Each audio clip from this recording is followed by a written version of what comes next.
7 of Swiss, OLS number 23. Maybe we'll get to see some deep again. Let's go.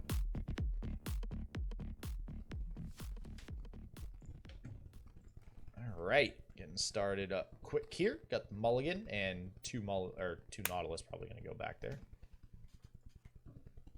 All right, 2 Dead Bloom, a salvage, and random again. You know, for those who might not have caught random in the first day, we do actually get to see the treasure kind of version of this deck. I don't think he really goes all in on it, only running 2 of the card.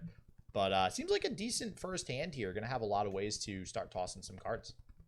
What I am curious about is Random going to throw down the Lost Riches early, trying to find a treasure swing to win the game, or is he saving this as his out for the Watcher? Saving what as an out for Watcher? Lost Treasures. Shuffles 2 treasures into your deck. Ah, gotcha. Yeah, it's funny. I played a Shroom matchup the other day with a deep deck, and that was actually a way to kind of go, because like you can toss the Shrooms out of your deck and then also put treasures in your deck, which helped. So helped a little bit. But yeah, you might be right there. Nope, not saving it at all. Just firing it off.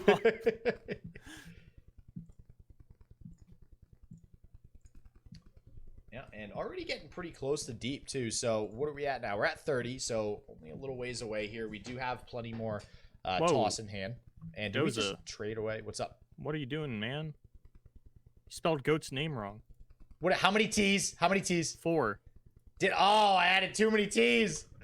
I never know how many T's to put. That. I'm 90% sure it's 4. I forgot that I can't search them by typing in goat. I have to type G space O space. I got 5. Yeah, 4 T's. 4? All right, T's. We're going with the 4. There we go, baby. It's updated. Misspelling players' names. How dare you? Gotta get the clarity on there. Good catch, Boulevard. Good catch. No problem. Abyssal Eye coming down though. Gonna be able to get some sweet draw here, unless we get maybe some Frostbite. Nope, I'm gonna just be Entreat. So this will feel good for random. Also gets us 1 closer to deep, and get some more toss in hand. This is looking pretty good for random. We could even draw a treasure if we wanted to. Do we actually go for that? Like, people have been talking about this, getting the early treasures. Is it worth it, Boulevard? It depends on the matchup, and in this situation, I mean, like, Plate Worm Egg is kind of cool. You know, it's going to push through a lot of damage. Treasure Trove, I know Random had mentioned that he really doesn't like Treasure Trove as much because a lot of the newer cards have really diluted the pool of that in order, like, the high-impact cards that you can get. And Keelbreaker's not something that you want to play here. So I would imagine that 4 mana to try and find 1 useful card or, like, 1.5 useful cards, probably not your best bet. And I think he'd much rather just continually toss until he finds both treasures and then put more treasures in. All right, well, we'll see what Random decides to do there. We got an Avalanche coming out, though, from Goat, so this is going to take care of at least the Dead Bloom Wanderer. Really good that we get the Slaughter Docks down pretty early here, too. So Random going to have that, you know, accelerated deep on top of having a pretty big swing turn once the Sea Monster does actually come out of Slaughter Docks. And the biggest thing, too, you know, one of the reasons they talked about for the buff onto Sea Scarab, which used to be a 1-2, now it's a 2-3, when it does come out of Slaughter Docks, doesn't feel nearly as bad. Actually, like a decent sized unit now. Yeah, there's the Keelbreaker. Ooh. Keelbreaker, man, I'm always so torn with Keelbreaker as a treasure, because like it always feels like dealing 5 to all of your units. It's just like not nearly as good as it's like a lot of times if your sea monsters are deep, they might survive, but like yeah, and I think that's just part of the consideration where they don't want it to just be like a one-sided board wipe. They do want you to have to think about when you actually play it. Yep. Oh, is this going to be an Ice Quake? Oh, that would be... I don't think it is. We want this Lysandra to live into the next turn, and the Ice Quake would kill her. It could be a Harsh Winds. Or maybe we just box one of them and let Random take the draw. Yeah, forcing a Harsh Winds out here from on the side of Random, I think, feels pretty good. But Goat does still have Trundle and Lysandra on field, so I think Goat's going to feel pretty good, too. And, you know, going into turn 8... I didn't really fully look at Goat's deck list here. I just want to make sure I'm thinking of the right deck. Yeah, okay. All right, so we are this is the Spectral Matron version, so... Yeah, I don't think we've actually seen any non-Matron version this weekend. Yeah, I think you're right. But what I'm getting at is going into next turn 8, we might, you know, depending on what Goat's hand... Which, okay, never mind. I don't know why I didn't have the hand up there. Sorry about that, guys. All right, we have Spectral Matron in hand. I was like, wait, why am I not staring at Goat's hand? All right. There we go. We do have Spectral Matron in hand, so we don't quite have the combo is what I was getting at. Maybe Goat has the combo next turn, or a good majority of it, but we don't actually see that, so... Yeah, we do have the second Lysandra, though, so we will be able to, say, Pillar into Matron into Lysandra. That's going to give us the Watcher, but that does use our Matron. It only gives us our second play, so the Watcher will have it, but it'll be, you know, full mana still. And I don't know, maybe Goat actually just tries to get to a point where he can kill his own Trundle and run out more Trundles to get more Pillars. Yeah, Pillars, you know, oddly enough, actually live through the Keelbreaker at 6 health still.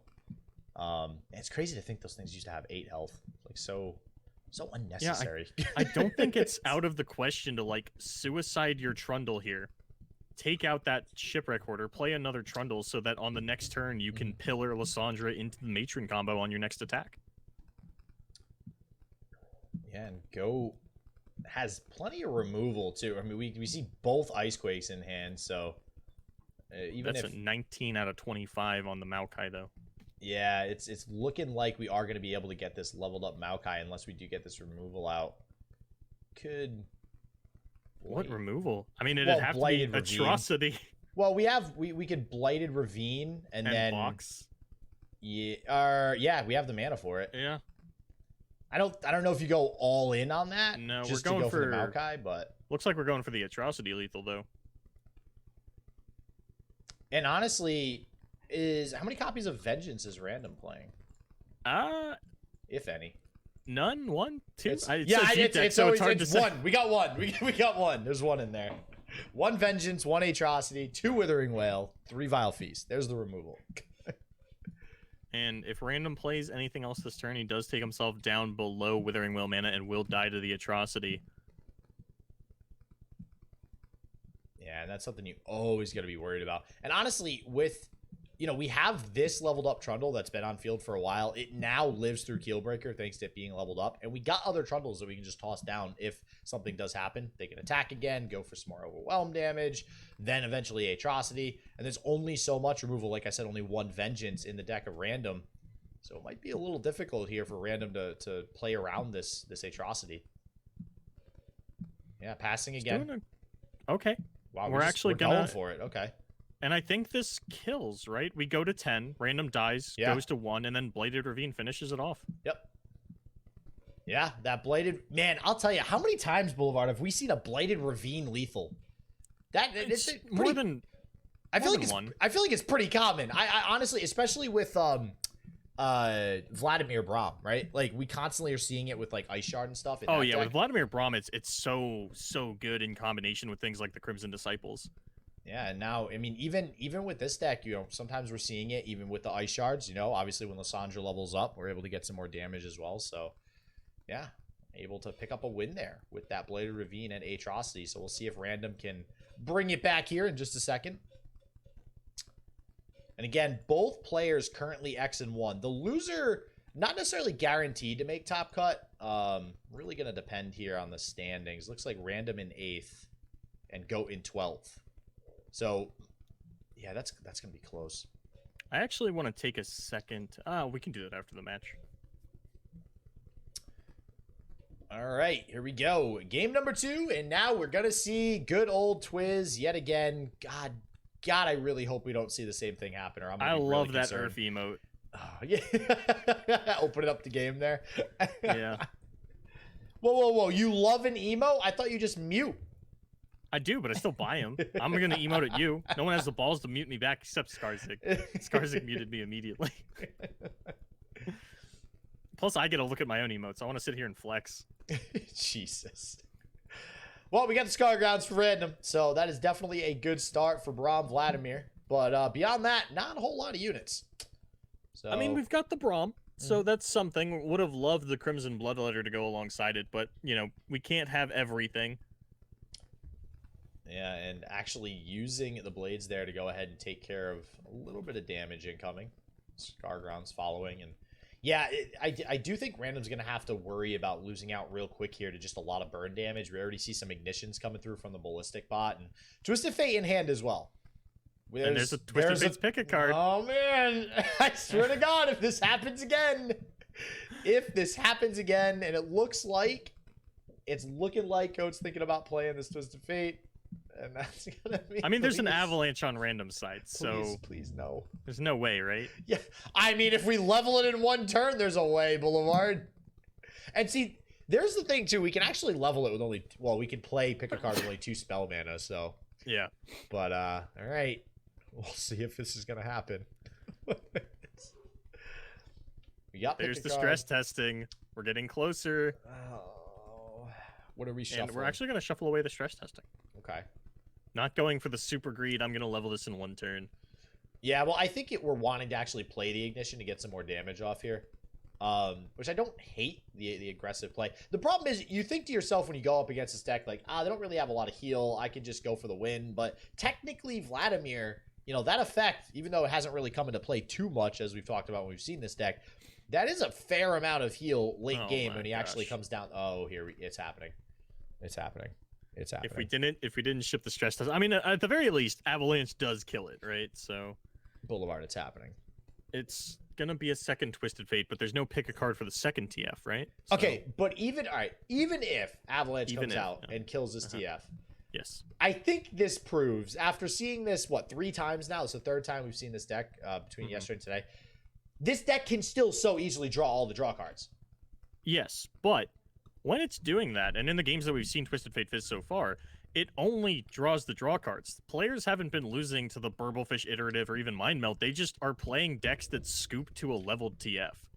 We've only seen TF Fizz play against aggro. Okay, fair. And this deck definitely would not scoop to a level TF. There's plenty of larger units here. Yeah, the red card is actually a detriment for Goat in a situation like this. Yep.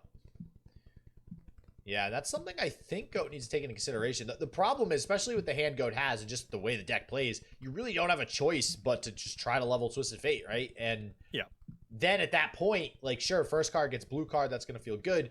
If you're going to play cards in a turn, you're going to have to trigger the red card. So you're going to have to try to figure out, okay, can I actually win this turn when I trigger red card? Because if not, my opponent's going to have a lot of big units next turn, and that's something that we have to play around.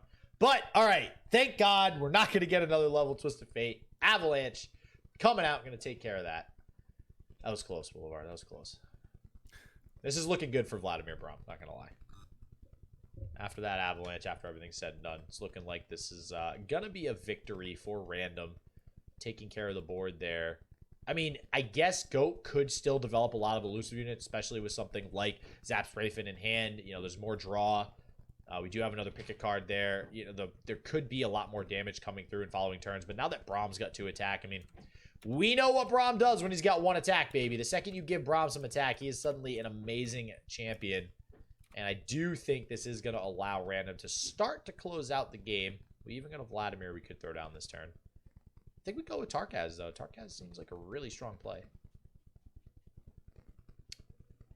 All right, going to go with the Alpha Wildclaw. Also going to get it buffed up a little bit as well, thanks to Crimson Bloodletter here.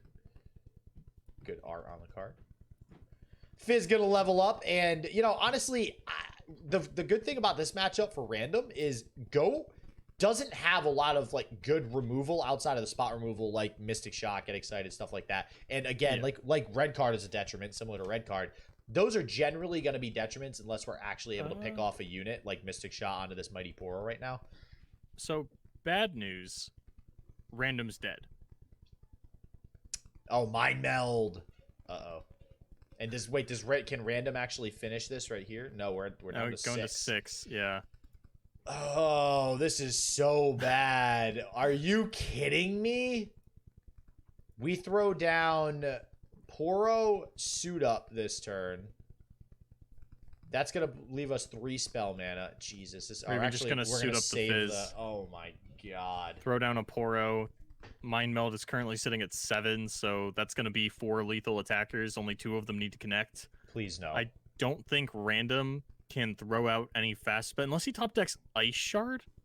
Ice Shard would save him unless Goat goes for Zap Sprayfin rather than the Daring Poro. Then there is nothing. Why? Why, Boulevard? Yep. Zap Sprayfin is going to secure it. You have got to be kidding me. Oh my god, yeah, even the ice shard off the top now is not going to be able to save both of... Oh man, just so close with the avalanche. Gonna pick it up with Twiz with the mind meld. Even this... Oh wait, there's no spell. There's no spell, so we can't actually kill the Twiz. Oh no. But... Oh, you have so gotta be kidding me. if we had ice shard off the top, then we still would have actually lived. It only would have been 7 damage. Yep. Because there was no top deck spell from Goat that could save the Fizz. And we play the... wow, this is... All right, so now I'm actually more... I would have rather seen the Twisted Fate level again, Boulevard. I'm more concerned because Twisted Fate didn't level and this deck was able to pick up a win with Mind Meld still pretty easily. Yeah, I mean, it's still an elusive deck that plays Mind Meld. That just is what it is, right? Like, that's still... Oh. I mean, this is what you wanted, though, right? Like, the deck is still good. No, We're I not wanted seeing one every game. Lineup. Do you remember yesterday, Bill? I wanted one game. I know you wanted one game. I'm saying from, like, a design perspective, right? Like, you balanced the deck. Like, it's not oppressive. It's still going to be a strong contender in the meta, but it's not, like, dominating everything. We're not going to see a top 16 that's 15 Twisted Fate Fizz.